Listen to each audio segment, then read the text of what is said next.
So entstehen an der Deichstadt, an der Deft von unserem Planet, do wo et Gunneich gëtt, wo Gunneich gesäit, so Millionen von Jahren gebraucht, für doinner zu kommen, wo der Mensch se konnte exploitieren. Se funkelen, se glinneren, se faszinieren jidderen, gëtt sogar gesot, dass se de Frauen hier best frinn sinn.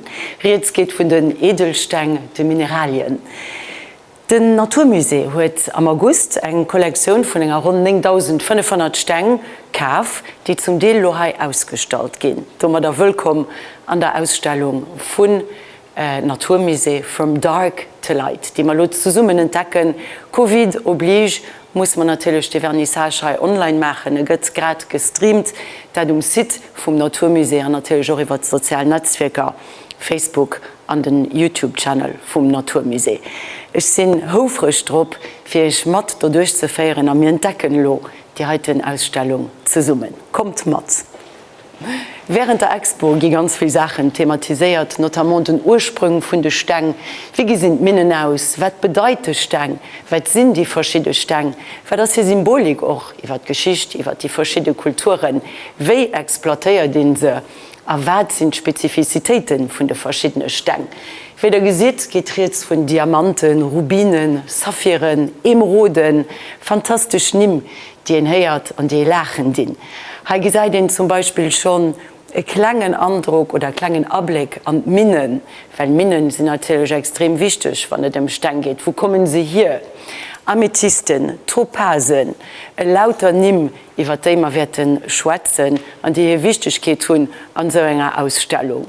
Wir gehen hier durch einen Saal, wo da schon einen kleinen Aperçu kriegt, zum Beispiel hier sieht der Turmalinen, es blinkt alles und ich muss sagen, der Kader, den also auch, wenn er hier vorne steht, ganz apart, ganz speziell, gibt eine schöne Ambiance zurück und ich freue mich, wie gesagt, hier mit dir durchzugehen über die Puzzle, die die Ausstellung hier ausmachen, wo wir direkt weiterkommen, aber mit einem kleinen Aperçu, wie gesagt, von dem, was die Ausstellung heute zu bieten hat.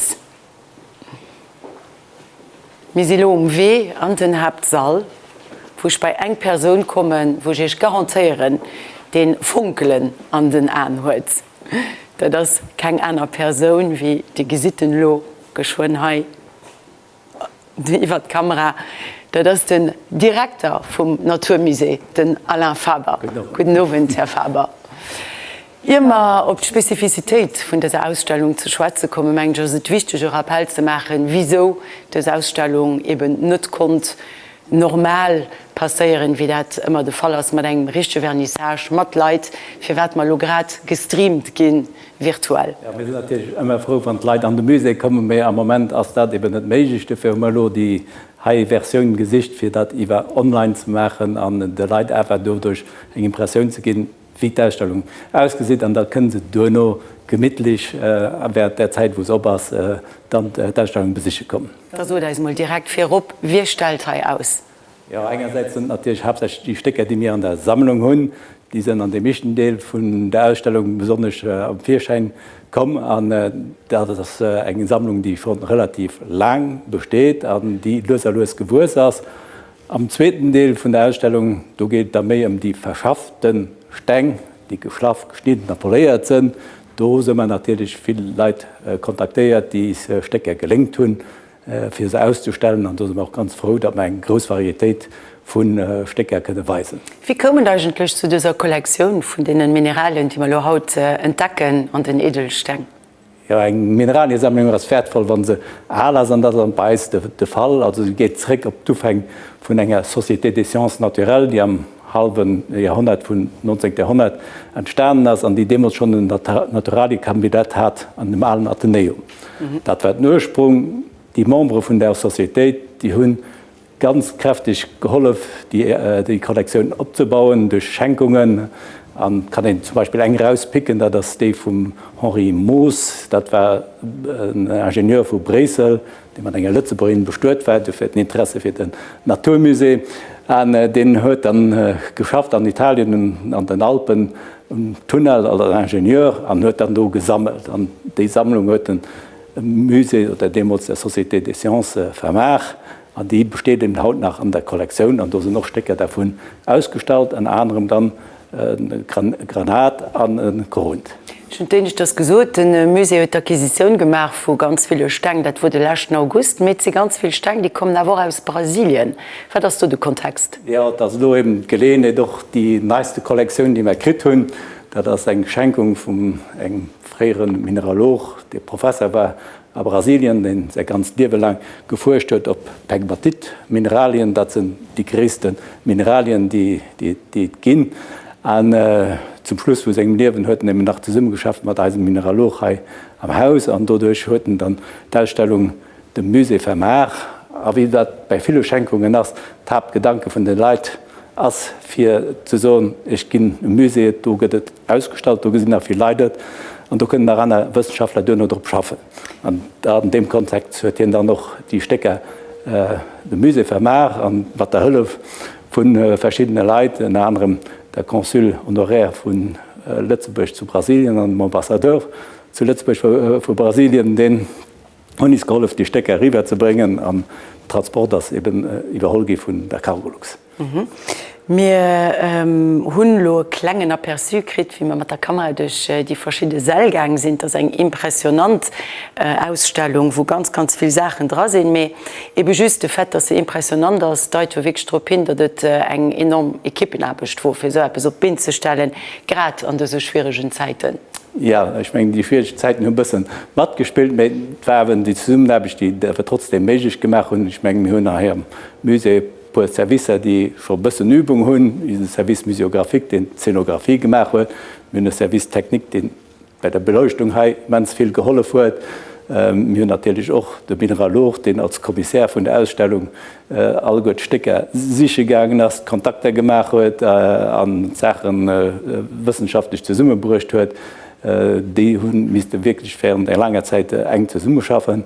Alors könnt an Relais empfang von den Equipen wie Kommunikation, Service Edukativ, noch Surveillance, die dann Leute begleiten durch die Ausstellung, dass sie können optimal davon profitieren. Was für die Vernissage gilt natürlich auch für die Ausstellung. Es kann in gewissen Bedingungen hinkommen, es soll hinkommen, mehr wie gesagt, unter den gängigen Sicherheitsmesuren, so wie sie im Moment en place sind, wird anders zu stehen am Programm. Ja, im Moment sind Mesuren so, dass wir einen gewissen Zahl von Leuten ranlassen. Das geht am Prinzip für Normalzeiten durch. Also kein Heure de Point, wo nicht kommen, meistens als Sonntags, Mittags, wo die meisten Leute kommen.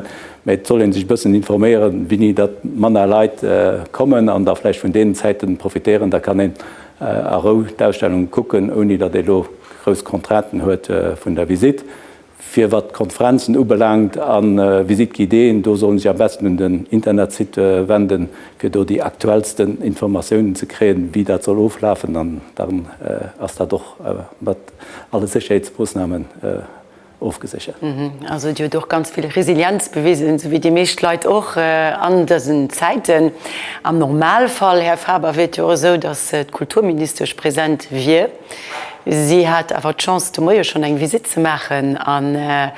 Ich meine, so eine kleine Message an los, wieso ihn unbedingt sollte, dass Exposition kommen. Wir gucken uns mal an, was Sam Tanson zu der Exposition sieht.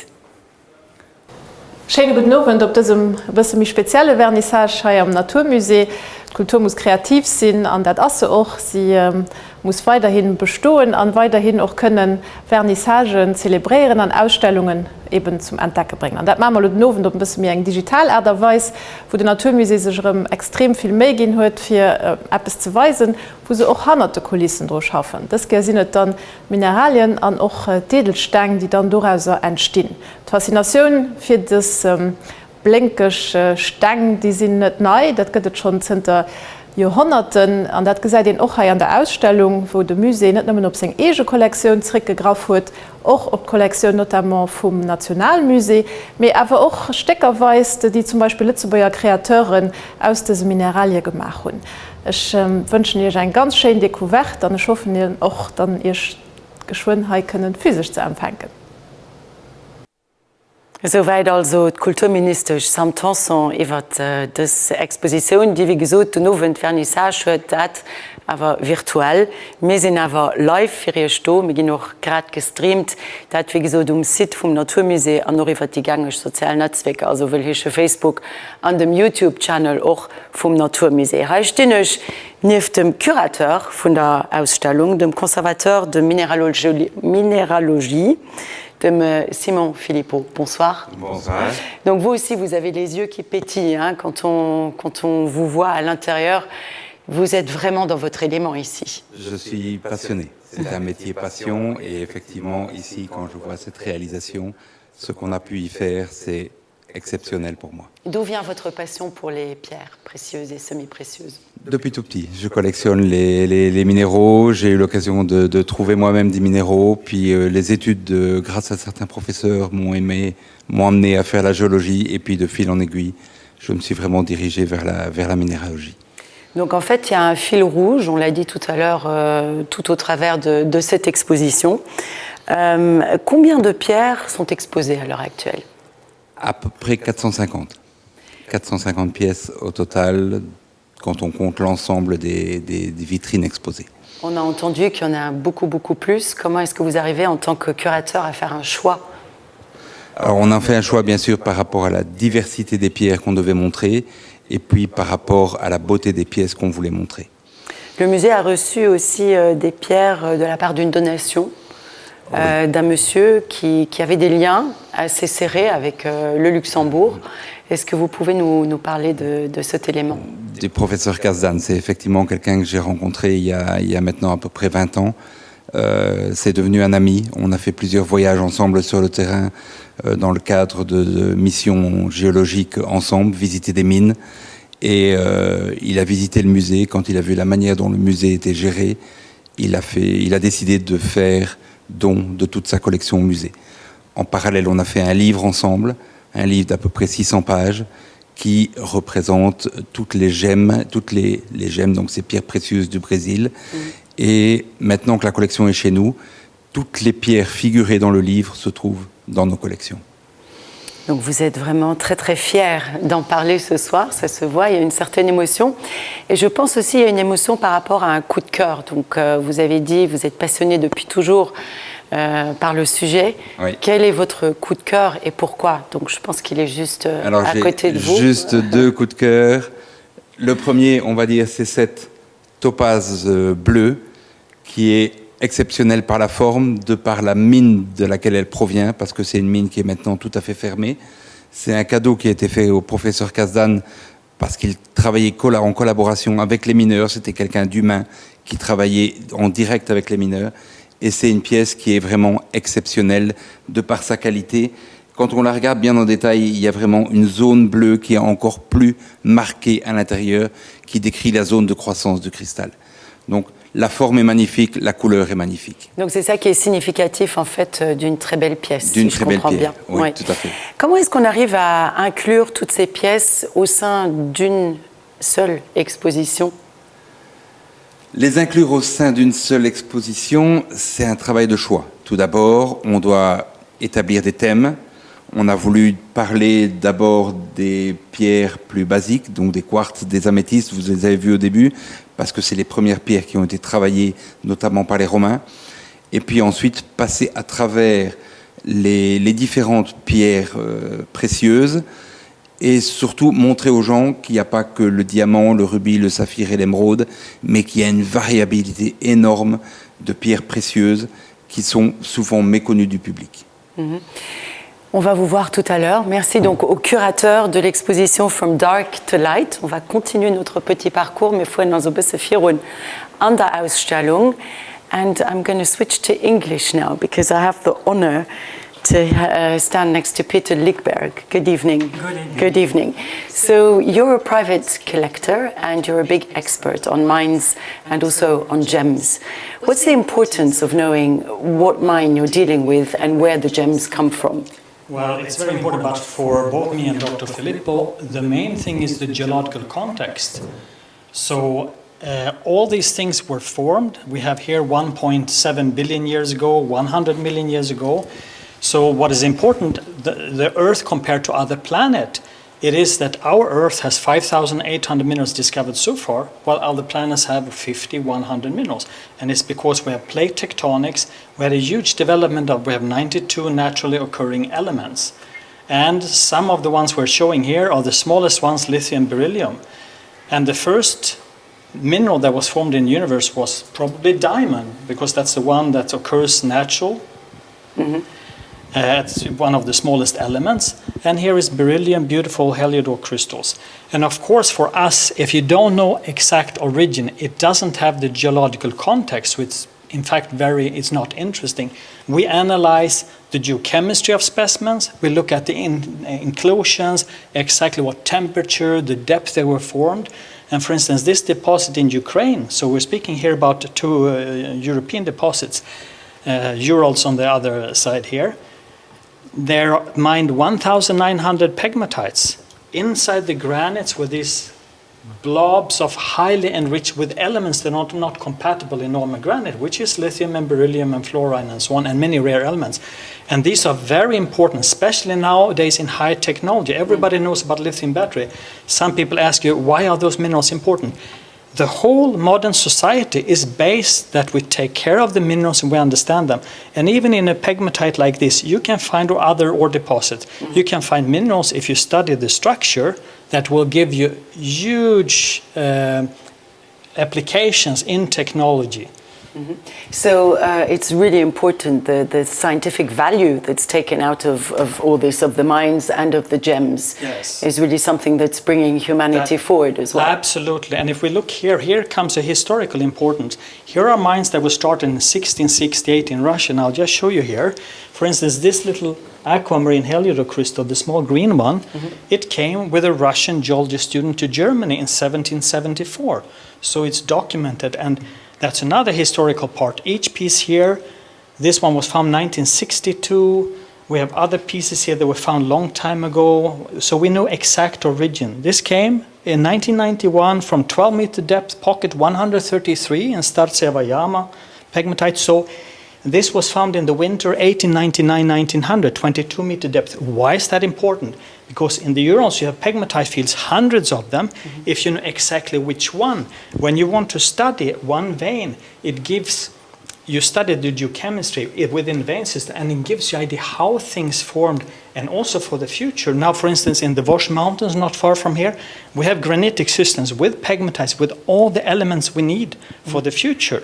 So everything you can imagine is fact found in pegmatites, all the rare elements we need. And so it has many, many important applications. Now the pieces we see here, because it's a gem exhibit, these are the most beautiful crystals that have been found very fascinating, in respective areas. I must say. Thank you for this and for now, Mr. Lickberg. Natürlich bin ich für Druck gesagt, dass heute sind Deler aus einer Ausstellung, also aus einer Kollektion, besser gesagt. Wir müssen einen Schwur treffen, mehr am Naturmuseum sind da noch ganz viel, die sie repertoriert gehen an einem RTL-Reportage von Dan Wirot. Vom Deichtren bis an Lucht. Eng Rees an den Zentrum vun der Erd, die neue Expo am Naturmusee. Voilà, als man eng vun dem Depot vom Naturmusee muss jo wissen, dass man am Musee selber nur 5% von dem ausstellen, was man eigentlich schon. Riesige Sammlungen, als immer an der Zoologiesammlung in anderem, auch Mineralien der Paläontologie, die halt versucht wird. Verstängert Deieren, mysteriös Steng, wertvoll Edelsteng, geformt über Millionen von Jahren. Ja, da haben wir auch schon das Thema als unseren Kurateur, Konservateur von der Mineralogie, den noch bestimmt am Gangen als Lo für seine Erstellung Stecker zu sichern. T'as déjà trouvé quelque chose, Simon? Oui, Patrick, ça commence à se préparer. Il y aura vraiment quelques très belles choses pour cette exposition. Quarzen verbunden mit vielen Geheimnissen, mit Legenden, mit magischen Kräften. Die wenigsten Leute wissen wirklich, wo die Mineralien herkommen, wie sie entstanden sind, wie sie an ihrem ursprünglichen Zustand ausgesehen und wohin sie finden. Nous avons reçu une énorme collection du Brésil, 9500 échantillons, qui est une donation d'un ancien professeur d'université brésilien. Mais on a vraiment emballé ces pièces-là sur place. Donc vous avez les boîtes, on est en train de trier et on est occupé vraiment à chercher les pièces les plus intéressantes pour cette exposition. De Muse de Gëttlo iwwer 160 Joer am mat zu den nächte Stecker, die an Kollektionun iwwer hat vum Muse rakom sinn hunn eng ganz Party vu ganz interessante wichtechen Mineralie geheiert an die Kollektion, die huet schon iwwer Jozenten stännech weiter developéiert. Kollektion vun de Mineralien am Muse ass beandruckend. Sie gouf iwwer Jozenten ze Summergestalt vun Donateuren a Sammler aus alle Länder. Och Lützeburger Sammler hunn hier ganz Kollektion dem Naturmuse geschenkt.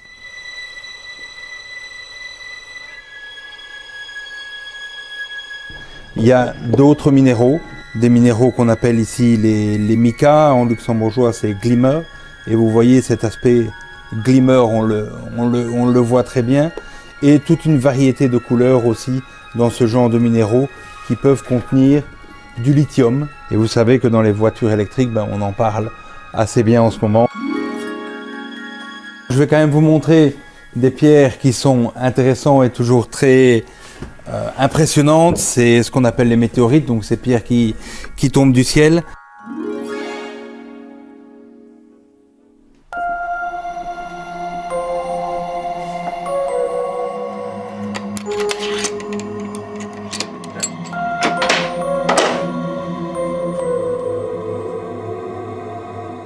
Voilà, donc ici on est un peu dans notre salle au trésor avec des tout petits spécimens qui sont de la systématique qui permettent de faire de la recherche également. Des spécimens plus importants, plus historiques. Je vais vous ouvrir des boîtes. Alors bien sûr on a des emballages spécifiques, mais voyez ici très intéressant un échantillon de cuprite qui vient de Namibie. Une pièce qui vient d'Afghanistan avec une assez jolie composition. Vous voyez des quartz. Donc voilà ici par exemple des échantillons de pyrite, minéral relativement commun mais souvent très bien cristallisé, très brillant avec cette couleur jaune. En luxembourgeois, on peut l'appeler Clenche Gold ou Katze Gold ou Falsche Gold. C'est vraiment toute une série de noms qui existent. Peut-être faire un arrêt sur cet échantillon-ci, qui est assez spectaculaire, qui vient de l'île de Madagascar. C'est ce qu'on appelle la Célestine. Et klingt vielleicht verwonderlich, mais Lützeburg ass kein unbekannte Blatt am Diktionär vun de Mineralien. Il faut savoir qu'il y a 5400 minéraux connus au monde uniquement, et on en a trouvé un au Luxembourg. Et quand ils ont fait les travaux de la SEO, ils ont percé un nouveau tunnel. On a trouvé des toutes petites fibres. En les analysant, on s'est rendu compte que c'était une nouvelle espèce inconnue sur Terre, et on lui a donné le nom de Luxembourgite. De Luxemburgit, den wunt den am Ende am Grund, am Naturmuse, gene do, wo in all Facetten vun sengen Akoliten ka kennenlehren. Das war also ein ganz interessanten und impressionanten Blick an Kulissen vom Naturmusee an die Welt von der Stein. Wie gesagt, wir sind auch immer am Livestream vom Vernissage von der neuen Expo hier am Naturmusee From Dark to Light. Und ich stehe noch beim Erik Schockmel, den Museograf vom Naturmusee. Wenn ihr lo so eine Ausstellung hört, worüber muss ich dann besonders aufpassen oder eigentlich das ausgedrückt, wie setzen die Piècen am besten an 10 oder an Valeur? Ja, also ich mengen Schweze mal stellvertretend für all die Equipen, die das zusammen gesagt haben, das ist normalerweise nicht so üblich, meine ich, dass der Museograf bei einem Vernissage schwätzt, aber dafür... Das ist nicht üblich am Moment. Ja, am Moment ist es effektiv nicht üblich. Und voilà, das eine ganz Equipe von Szenografen, Grafiker, technischem Personal, an Gestionspersonal, die da Handelsstierchen für selbst auf Beine zu stellen. Und ich will Ihnen natürlich auch merci sagen für die super Arbeit. Und dass hier ihre Blick und ihr Talent durch die Pferdespringen ein Objekt, den eigentlich schon ein ganz schönes Objekt ist, nach mehr an 10 zu setzen, dem das noch ein bisschen so rauszukitteln, was eigentlich da das Potenzial ist. das effektiv geschieht dat durch eng Mise en scène, dat geschieht durch Belichtung, die ist ganz wichtig an dieser Ausstellung, dass wéi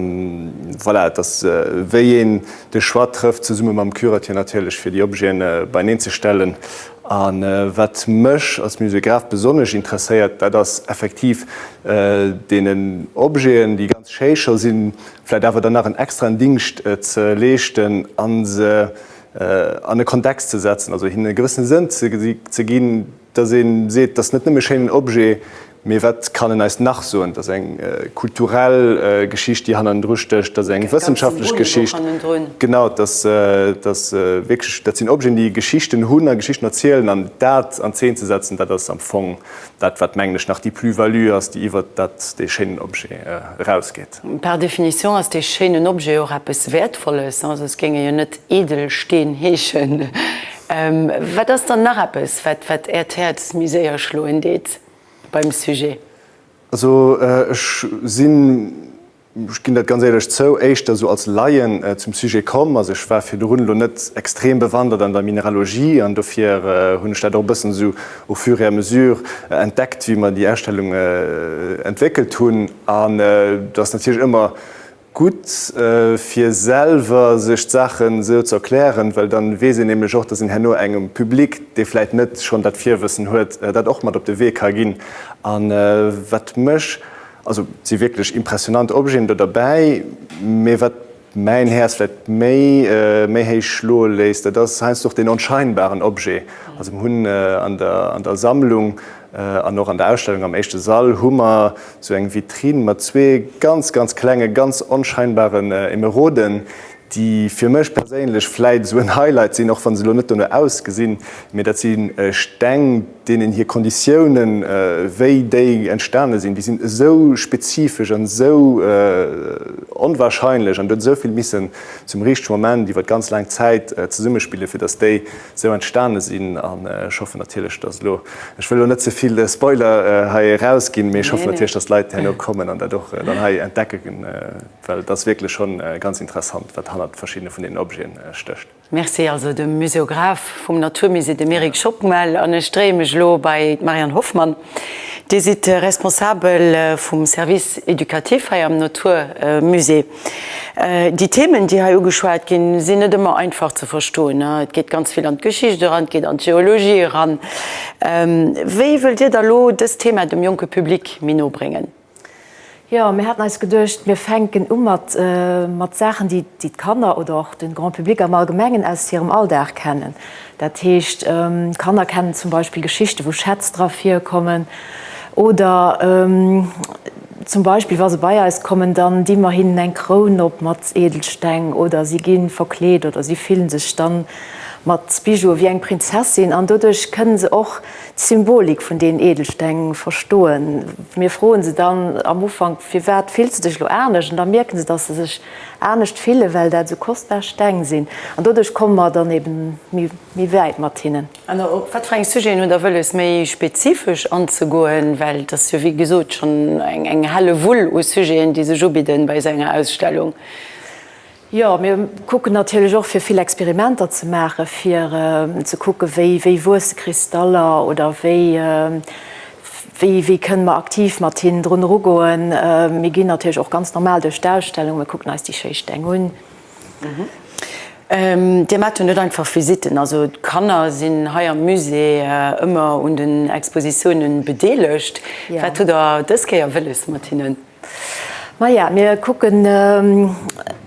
Wir probieren rauszufinden, wir gucken für dich, was möchte Edelstein aus, wie kann ihn Teer zum Beispiel, wir machen Experimente für Teer draus von der Günzwänge Schelde Moos, wo sie dann so Ritz für sich können machen.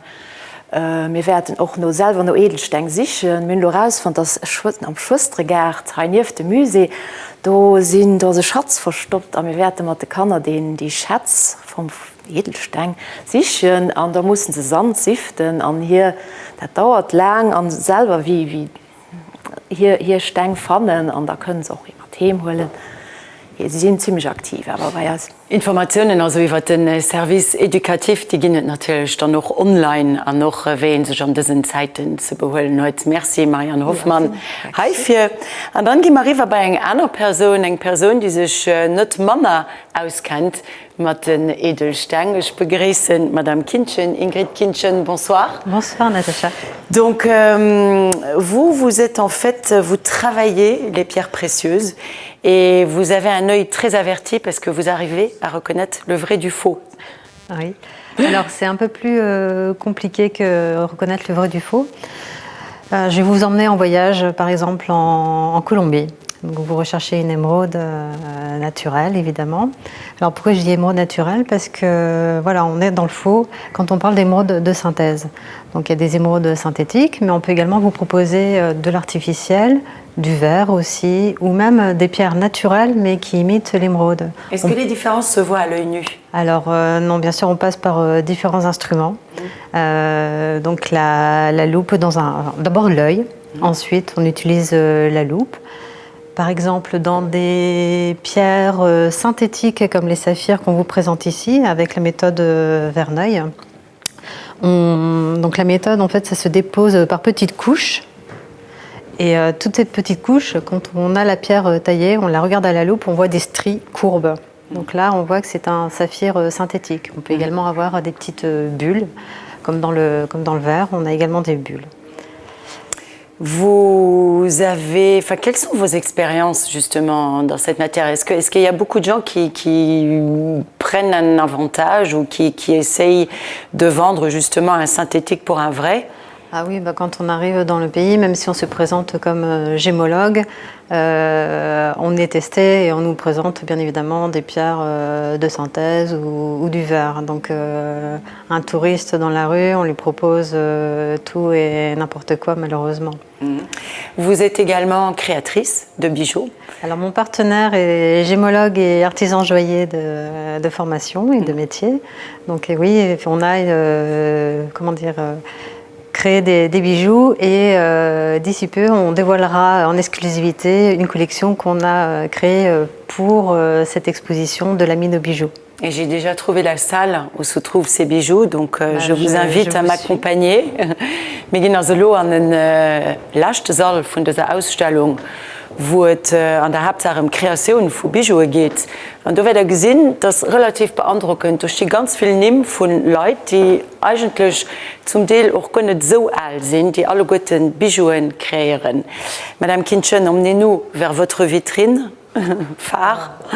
Donc on pourra découvrir les pièces en même temps que vous.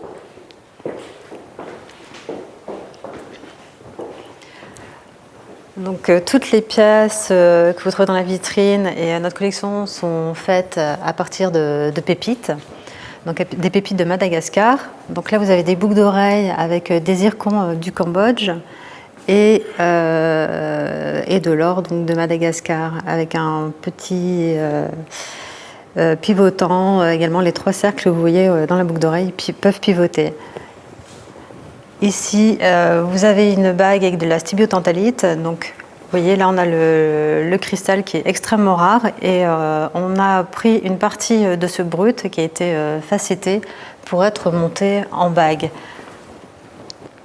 Combien de travail il faut compter pour, par exemple, ce genre de bague? Alors là, il y a plusieurs corps de métier qui rentrent dans la réalisation d'une bague. Déjà, il y a les gémologues qui vont chercher les pierres. Ensuite, à l'atelier, on a la designeuse qui dessine les croquis. Après, on a, il y a la fonte. Il y a le serti, il y a l'artisan joaillier qui travaille le bijou et le polissage. En bas, on a une pièce qui est vraiment incroyable également. Donc c'est un béryl jaune, donc on appelle ça héliodore. Et celui-ci vient d'Ukraine. Donc on voit la pierre brute. On voit la pierre brute et la pierre montée. Je vais vous laisser la place pour la voir de face, qui est assez incroyable. Elle est absolument sublime. Et le but de cette création, c'était de ne pas étouffer la pierre, même si elle est imposante, et qu'elle soit portable, parce elle est vraiment très très grosse. mais le résultat est magnifique. C'est un magnifique travail. Merci beaucoup pour ces explications. Ich bin dann, wie gesagt, lauter neben von Leuten, die eben Bijouen kreieren, den Martin Steinbach oder so gut Fabienne Belnou oder Claude Schmidt, das sind von ihm rausgepickt. Wie gesagt, wir haben angefangen an der Exposition auf diesem Vernissage beim Ursprung von diesen Mineralien, diesen Edelsteinen. Hier sind sie verschafft. Da wird eine Tour dann auch gemacht, eine virtuelle Tour von dieser Exposition.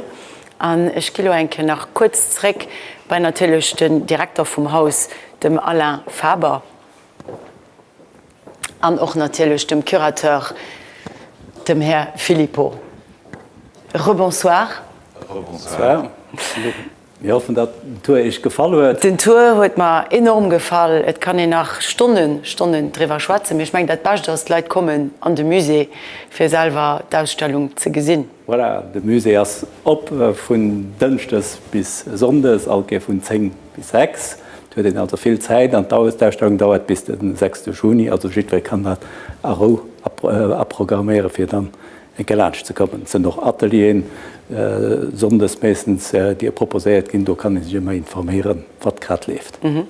Wie gesagt, die Ausstellung From Dark to Light nach bis den 6. Juni 2021 an Tiere sind op, die Leute können also hinkommen.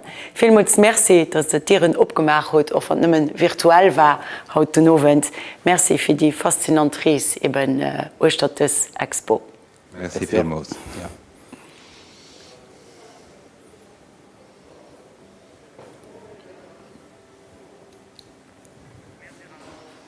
Merci auch. Voilà. Gut.